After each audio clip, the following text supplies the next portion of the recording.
Dear student, তোমরা দেখছো বেথরারি সাফল্য একাডেমি। আজ আমরা চলে এসেছি একাদশ শ্রেণীর দ্বিতীয় সেমিস্টার।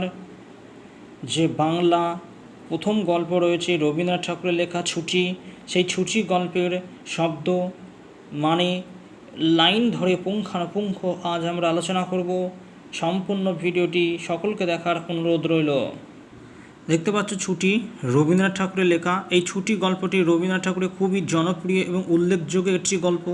এটি প্রথম প্রবাসী পত্রিকায় প্রকাশিত হয় এবং পরবর্তীকালে এটি রবীন্দ্রনাথ ঠাকুরের গল্পগুচ্ছ গ্রন্থে স্থান পায়। এখানে ছুটি বলতে আমরা বুঝি কি? ছুটি বলতে আমরা সবসময় বুঝি এটি আনন্দ। ছুটি বলতে আমরা বুঝি দুর্গা ছুটি, দুর্গাপুজোর ছুটি বা কালী পুজোর ছুটি বা গরমের ছুটি। কিন্তু এখানে ছুটি বলতে সম্ভবত কিন্তু আমরা বুঝিয়েছি কি যে কষ্ট, বেদনাদায়ক। কারণ এই গল্পে আমরা দেখব যে 13-14 বছরের একজন বালক ফটিক চক্রবর্তী, উনি হচ্ছেন বালকদের সর্দার। যখনই কোনো একটা নতুন খেলা আবিষ্কার করতো বা নতুন খেলা যখনই কোনো একটা আবিষ্কার হতো বা সব সময় যেন ফটিকের মাথায় সেই নতুন ভাবনা উদয় হতো। ঠিক আছে, এই হচ্ছে কিন্তু এই গল্পের প্রধান চরিত্র ফটিক চক্রবর্তী। আজ আমরা পুঙ্খানুপুঙ্খ লাইন বাই লাইন ধরে এই গল্পটি আমরা আলোচনা করব। চলো আমরা লাইন বাই লাইন ধরে আলোচনা করছি এবং শব্দার্থ মানেসহ আমরা বুঝিয়ে দিচ্ছি। দেখো কি বলছে। বালকদিগের সর্দার ফটিক চক্রবর্তী মাথায় চট করিয়া একটি নতুন ভাবোদয় হইল। নদীর ধারে একটা প্রকাণ্ড শালকাঠ মাসুলে রূপান্তরিত হইবার প্রতীক্ষায় পড়িয়াছিল। তাহলে কি বলছে, যেই ফটিক চক্রবর্তী হচ্ছে কি বালকদের একটা সর্দার, ওনার মাথায় চট করে একটি ভাবোদয় হলো। ভাবোদয় বলতে যে তার মাথায় একটা চট করে নতুন একটা খেলা হলো। যে খেলাটা কি? যে খেলাটা হচ্ছে কি যে নদীর পাড়ে কয়েকটি কাঠ পড়েছিল, শাল কাঠ। সেই শাল কাঠের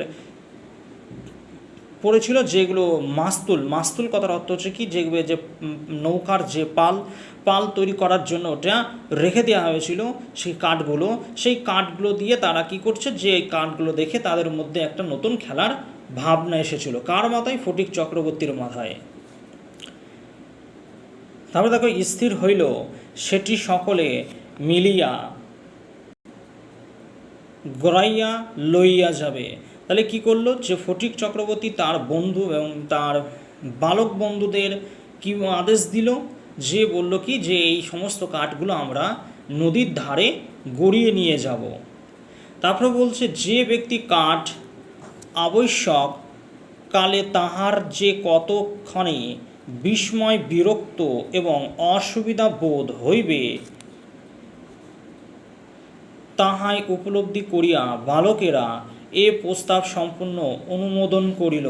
তাহলে কি বলছে, যে তারাও চিন্তা করল না যে এই কাঠগুলো যার, যে সে কি করবে, সে কতখানি বিস্ময় হবে বা বিরক্ত বোধ হবে কি না, এই সমস্ত কোনো কিছু অনুমোদন বা কোনো কিছু চিন্তা তারা করিল না।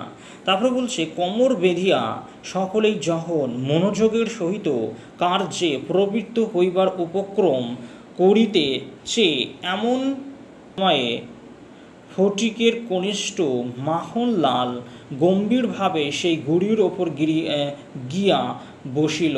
তাহলে কি বলছি, এমন সময় যখন বালকগুলো সেই কাঠটা গড়িয়ে নিয়ে যখন নদীর পাড়ে নিয়ে যাবে, ঠিক সেই মুহূর্তে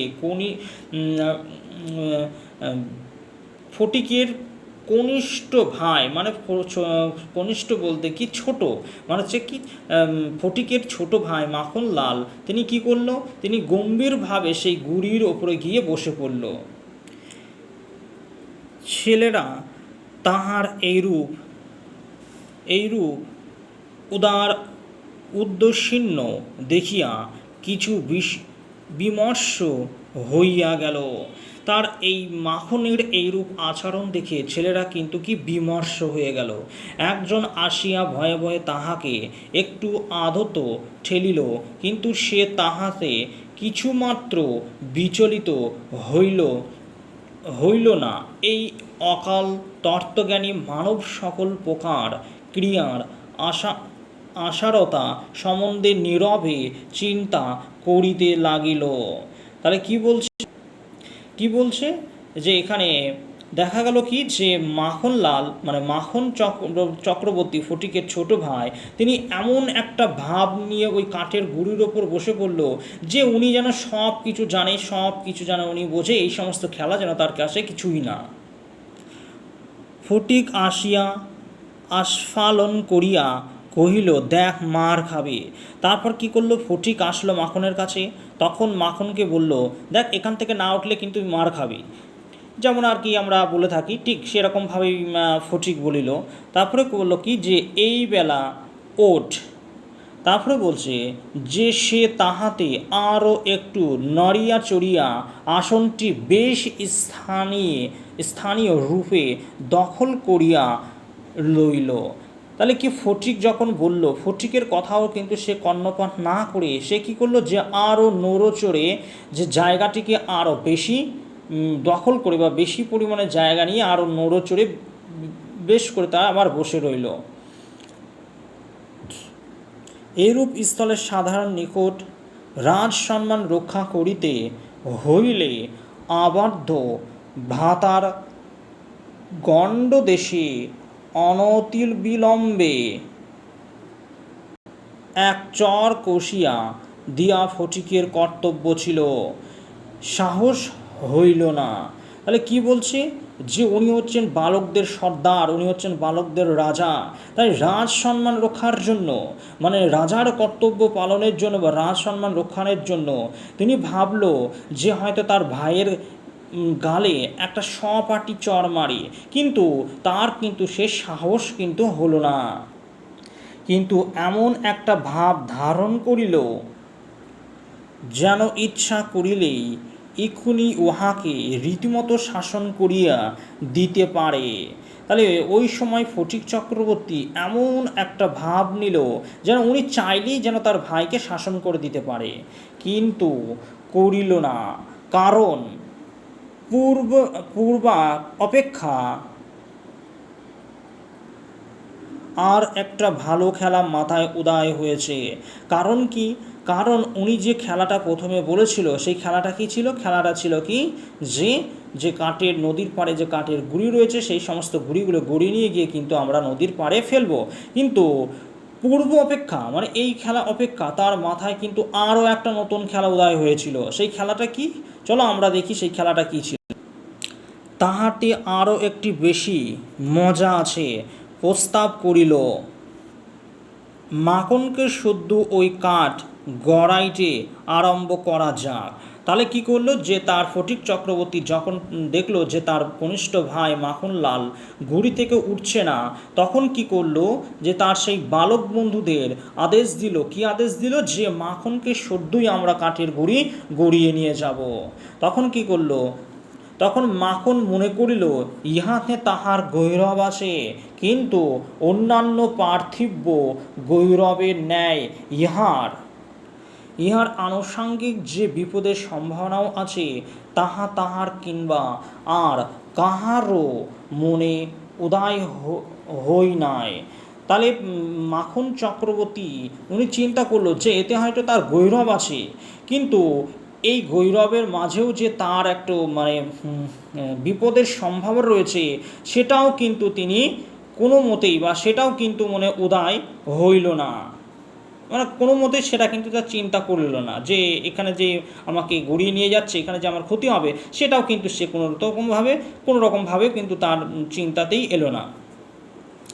তারপরে বলছে ছেলেরা কোমর বাঁধিয়া ঠেলিতে আরম্ভ করিল, মারো ঠেলা হেইও, সাবাস জওয়ান হেইও। গুড়ি এক পাক ঘুরিতে না ঘুরিতেই মাখন তাহার গাম্ভীর্য গৌরব এবং তত্ত্বজ্ঞান সমেত ভূমিসাৎ হইয়া গেল। কারণ যখনই একটা কাঠ যখন গড়াইতে লাগলো সে গড়াইতেই যেন কী করলো, মাখনের যে গৌরব মাখনের যে গাম্ভীর্য সব যেন ধূলিসাৎ হইয়া গেল। তার কারণ কি, যখনই সে কাঠটাকে গড়াইতে আরম্ভ করলো তখনই কি করলো, মাখনলাল কিন্তু সেই গুঁড়ি থেকে পড়ে মাটিতে পড়ে গেল। দেখো পরের পরে কি বলছি, পরের পাতায় দেখো কি বলছে, খেলা আরম্ভেই এইরূপ আশাতীত ফল লাভ করিয়া অন্যান্য বালকেরা বিশেষ হৃষ্ট হইয়া উঠিল, কিন্তু ফটিক কিছু শশব্যস্ত হইল। কিন্তু এখানে যখন মাখনলাল যখন কাদায় পড়ে গেল, এটা দেখে কিন্তু কি করলো, যে তার বালক বন্ধুরা কি করলো, যে বিশেষ হিষ্ট তারা কিন্তু হয়ে উঠলো। আর এখানে কিন্তু ফটিককে দেখা যাচ্ছে কি, যে উনি কিন্তু খুব ব্যতিব্যস্ত হয়ে উঠল। মাখন তৎক্ষণাৎ ভূমিশয্যা ছাড়িয়া ফটিকের ওপরে গিয়া পড়িল, একেবারে অন্ধভাবে মারিতে লাগলো। তখন কি করলো, মাখন যখন মাটিতে পড়ে গেল, সে মাটি থেকে উঠে সে অন্ধভাবে উঠে কি করলো, যে অন্ধভাবে একদম অন্ধভাবে কিন্তু কি করলো, যে তার দাদা তার ফটিককে মারতে লাগলো। তাহার নাকে মুখে আঁচড় কাটিয়া কাঁদিতে কাঁদিতে গৃহাভিমুখে গমন করিল, খেলা ভাঙিয়া গেল। তাহলে এখানে বলছে দেখো, কাঁদিতে কাঁদিতে গৃহাভিমুখে গমন করিল। তাহলে কে গমন করলো? মাখন চক্রবর্তী। কারণ যখন মাখন কাদায় পড়ে গেল, তখন কি করলো, মাখন সেই কাদা থেকে উঠে তার দাদাকে অন্ধভাবে মারলো এবং তাকে তার নাক চোখে কি আঁচড়ে দিয়ে সে কাঁদতে কাঁদতে বাড়ির উদ্দেশ্যে রওনা দিল। তখন বাড়িতে গিয়ে সে মাকে সমস্ত কথা খুলে বলে এবং কি করলো, যে সে মাকে দিয়ে ফটিককে মার খাওয়ায়। তারপরে দেখো কি বলছে, ফটিক গোটাকত কাঠ উৎপাদন করিয়া লইয়া একটা অর্ধনিমগ্ন নৌকার গুলিয়ের ওপরে চড়িয়া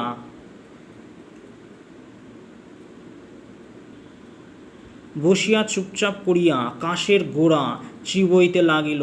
তাহলে কি করলো, যে ওইখানে কি করলো, যে মাখন পড়ে গেল, মাখন উঠে তার দাদাকে মারলো, মাখন কাঁদতে কাঁদতে বাড়ির দিকে রওনা করলো। ঠিক সেইখানে কিন্তু তাদের খেলা ভেঙে গেল। আর কি করলো, ফটিক কয়েকটি কাশ দেখবে, সেই কাশের ফুল নিচের দিকটা কি করবে, সাদা সাদা সেই ডাঁটাগুলো সেইগুলো লইয়া কী করলো, যে একটি ভাঙা একটা নৌকার ওপর বসিয়া সেইগুলো কি করলো, চিবাইতে লাগিল। এমন সময় একটি বিদেশি নৌকা ঘাটে আসিয়া লাগিল। একটি অর্ধবয়সী ভদ্রলোক কাঁচা গোঁফ এবং পাকা চুল লইয়া বাহির হইয়া আসিল।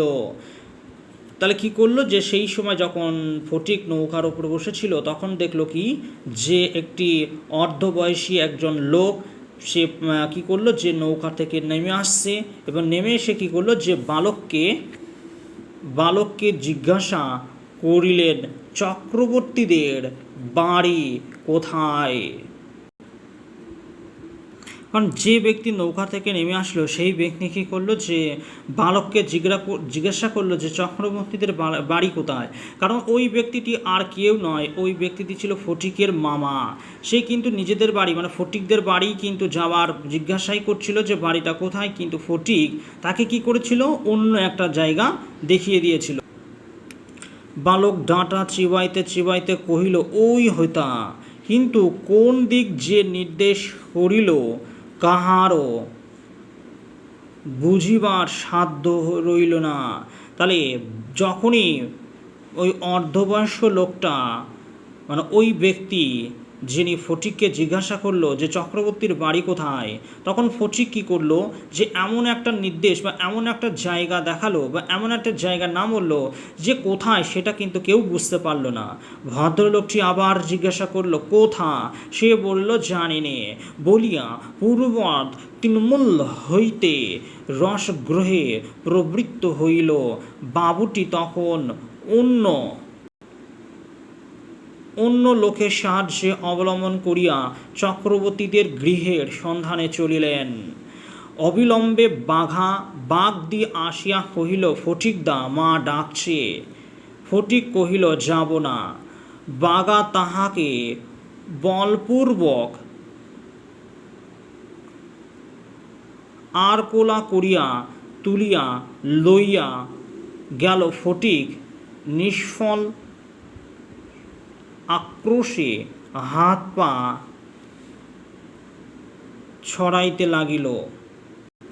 তখন কি করলো, যে দেখা গেল যে তাদের বাঘা এবং বাগদি কি করলো, যে তা আসিয়া কি করলো, যে ফটিককে ডাকছে, যে মা ডাকছে, কিন্তু ফটিক কোনো মতে এসে যেতে রাজি ছিল না। তাই তারা কি করলো, বরপূর্বকভাবে তাকে আড়াআড়িভাবে তাকে তুলে নিয়ে গেল। তারপর বলছে, ফটিককে দেখিবা মাত্র তাহার মা অগ্নিমূর্তি হইয়া করিলেন, আবার তুই মাখনকে মেরেছিস? ফটিক কহিল, না মারিনি। ফের মিথ্যে কথা বলিস? কখনো মারিনি। মাখনকে জিজ্ঞাসা করো।